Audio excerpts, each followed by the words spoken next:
Nii, ja nüüd lähme edasi siis Torma põllumajandusosaühingu lehmade tutvustamisele. Tegelikult on siin ka väikevasikas laudas, aga tema praegu see ringi ei tulnud, nii et teda saate laudas näha Torma põllumajandusosaühingu lehmavasikas linna. Aga 36 on siis Andra ja tema on sündinud 2006. aastal, lüpsata siis kolmandat laktatsiooni täna ja on toodud teisel laktatsioonil 10 853 kilo piima ja ka hästi iseloomulik Olsoni lehma välimikuga sügav kere, mis võimaldaks talle toota siis väärtusliku rohusõdaga head ja kvaliteetset piima. Numbri on 37 on Vella, samuti Torma põllumajanduslikust osaühingust. Selle lehma esitleja on Urmas Siimer ja Vella on siis sündinud 2008. aasta aprillis ja tema on esimest laktatsiooni lüpsev noor lehm ja siin juba piimatoodang, mis on osutunud seni kõrgemaks päevalüpsist, on 48 kilo piima, nii et igati muljet avaldav. Ja Andra numbri 36 esitleb siis Andre Johannes Lepik. Nüüd siis Aravette Agro.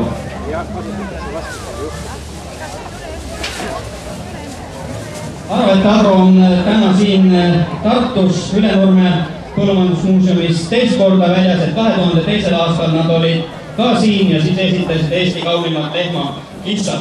Aga Aravette Agro lehmad, 2 tükki, nagu ma ütlesin, on mõlemad siis Rello tütred ja on ka sarnasus märgata, nii et tõepoolest üks fantastilisemaid Holsteini kulle, kes tänasel päeval Eesti aretustööd nii-öelda juhib. Ja lehm number 38 on ka juba tiitliga pärjatud lehm, nimelt ka Luigel toimunud vist 2010 konkursil pälvis esimeses klassis 3. koha. Nii et kohtunik, kes meil sellel aastal oli Inglismaal, nägi selles lehmas väga suurt potentsiaali ja paigutas selle lehma siis 3. kohale. Sündinud on ta 2007. aasta aprillikuus ja tema kõrgem päevalüps seni on olnud 38,5 kilo. Ja tema esitaja on siis aarekülvja ja kindlasti nii mõnelegi tuleb ta ette laululahingu saates, nii et on tõsine laulumees ja ka karjaaretaja. Numbri all 39 on Lilla lehm ja tema on sündinud 26. jaanuaril 2008, samuti lüpsab esimest laktatsiooni ja päevatoodang 34,6 kilo. Samuti väga hea tüübi ja mudara ning jalgade asetusega lehm ja Andres Aljas on tema esitleja. Ja nüüd siis veel on tutvustamata 3 osalejat ja nemad kõik on Tartu Agro aktsiaseltsist ja nii nagu viimastel aastatel on tihti juhtunud, Tartu Agro on teinud väga tõsist tööd nii toodangu suurendamisel, lehmade kvaliteedi parandamisel ja seda on tunnustanud ka väga mitmed väliskohtunikud, eksperdid, kes Eestis tõukarja konkurssidel on käinud. Ja hästi oluline on ka see, et see kaunis lehm palju piima lüpsab ja nii nagu ma siin juba eelpool ütlesin, 2 Tartu Agro lehma tõepoolest, kes siin väljas täna on, 41 ilma ja 42 peti on toodud laktatsiooni toodanguna siis ligi 15 000 kilo piima. Aga kõigepealt ma tutvustaksin siis lehma Ralli, kes tuleb siia kõige ette. Tema esitleja on Tiina Rodim, jällegi üks väga tuntud lehma esitleja ja on ta ka välja paistnud oma esituskunsti ja stiiliga kohtunikele, nii et kindlasti see, mida Tiina Rodim siin näitab, ongi see, kuidas see lehma esitlemine tegelikult korrektselt peaks olema. Lehm allub väga hästi, elegantselt oma esitlejale ja usaldus on mõlemapoolne. Ralli on sündinud siis 15. aprill 2006, täna ta lüpsab teist laktatsiooni ja esimese laktatsiooni toodang oli tal 9962 kilo piima. Ja tema isa on Ramos, kes on tänasel päeval üks võib-olla maailmas populaarsemaid Holsteini kulle just nimelt kasutusiga parandavate tunnuste poolest. Lehm number 41 on ilma ja tema on juba teinud ka ilma suurtel konkurssidel, nagu te näete, tal on ka selleks ette nähtud protsendid täna paigutatud ja ta on võistelnud vissikonkursil 2007. aastal ja ka 2010. aastal. 2007. aastal ta saavutas esimese koha esmaspoeginud lehmade klassis ja tänavusel aastal ta saavutas esikoha juba täiskasvanud lehmade klassis. Ja nagu te näete, ta küllaltki suur ja tugev lehm, mis avaldas ka muljet meie tänavusele aastasele kohtunikule Ken Proctorile Inglismaalt ja ilma on tõepoolest selle aasta täiskasvanud lehmade konkursi võitja ja tema teise laktatsiooni toodang on 14 927 kilo. Palju rahvast tahab ilusti näidata oma ilu ja võlusid ning ma usun, et ilmal on kindlasti ka võimalus järgnevatel aastatel selle kõige kõrgema konkursi tiitlini jõuda, sest klassis valitsev Eesti parim lehm. Ja nüüd siis 42 tähelepanu Eesti Holsteini Viss 2009. Nagu te näete, mina selle lehma kõrvale ei lähe, aga see esitleja, kelleks on siis Marko Rosenthal, ei ole ka mitte väike mees, aga see lehm on veelgi uhkem ja suurem päeval.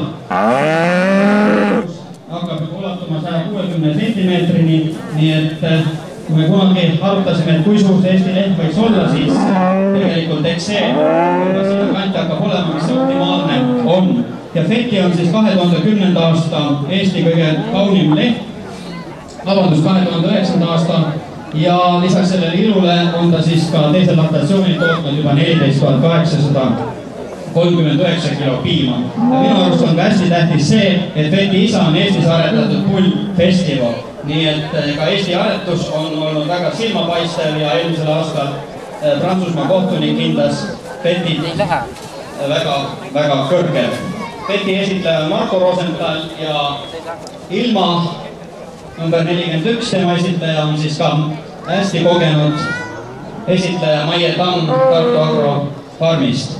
Ja Tartu Agro ja Aravete Agro siin olevatest karjadest on ka eelmisel aastal kõige enam müünud Holsteini tõugu tõumullikaid, nii et selles suhtes on kindlasti nendel igati piimatootmine, loomade heaolu tagatud, jagub nii oma karja täienduseks kui jagub ka teistesse riikidesse müügiks, piimatootmiseks ja kindlasti karja populariseerimiseks. Lõpuks ametus on koos, kades pilti teha? Andre, ma tahan küll pilti korrata. Mul läks sinu pilt näha.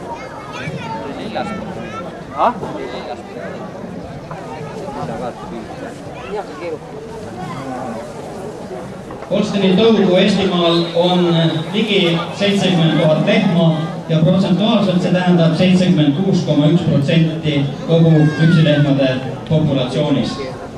Ja võib-olla tänasel päeval, kus siis aretusmaterjali Eestisse üretsetakse eeskätt siis läbi pullide, läbi sperma, on Ameerika Ühendriigid, Kanada, Saksamaa ja Holland.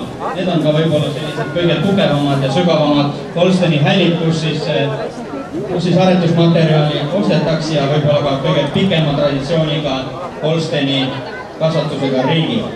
Ja kui siin aastad tagasi oli tõepoolest farmerite põhieesmärk Holsteini tõu aretamisel suurendada piimatoodangut, siis täna on siia lisandunud valgutoodang, mis on ääretult tähtis juustutootmisel.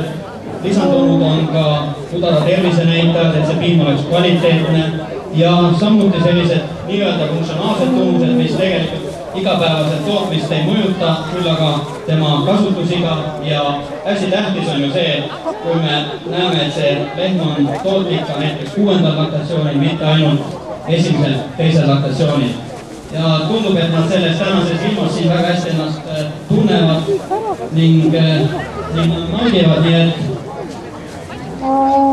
et nendele selline ilm kindlasti sobib rohkem, kuid Holsteini tõug on sobilik kasvatamiseks nii suurtootmises kui väiketootmises ja ka kliimavöönditelt ei ole siin vahet, nagu me nägime siin Türgi külalisi, sealt see lehm paigutada kliimasse, kus on üle 40 kraadi sooja ja kui meil on küsimus talvel, et kõik võib külmuda, siis võib-olla seal on suvel palju suurem probleem see, et tuleb tagada loomade heaolu, tuleb tagada niisutus, ventilatsioon ja siis see Holsteini leht ka ilusti vastu peab. Jõudu kõigile esitajatele, te olete olnud väga tublid ja soovin teile edu, et teie ja teie hoolealuste käekäik oleks turvaline ja pikk tulevik. Täname!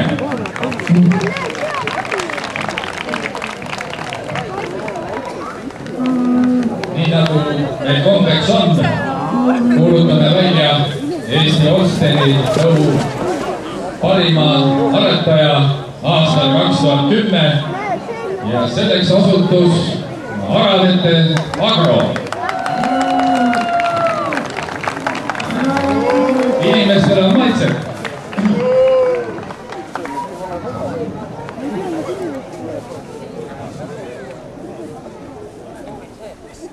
No täna kõige kõvemat ei ole kohal,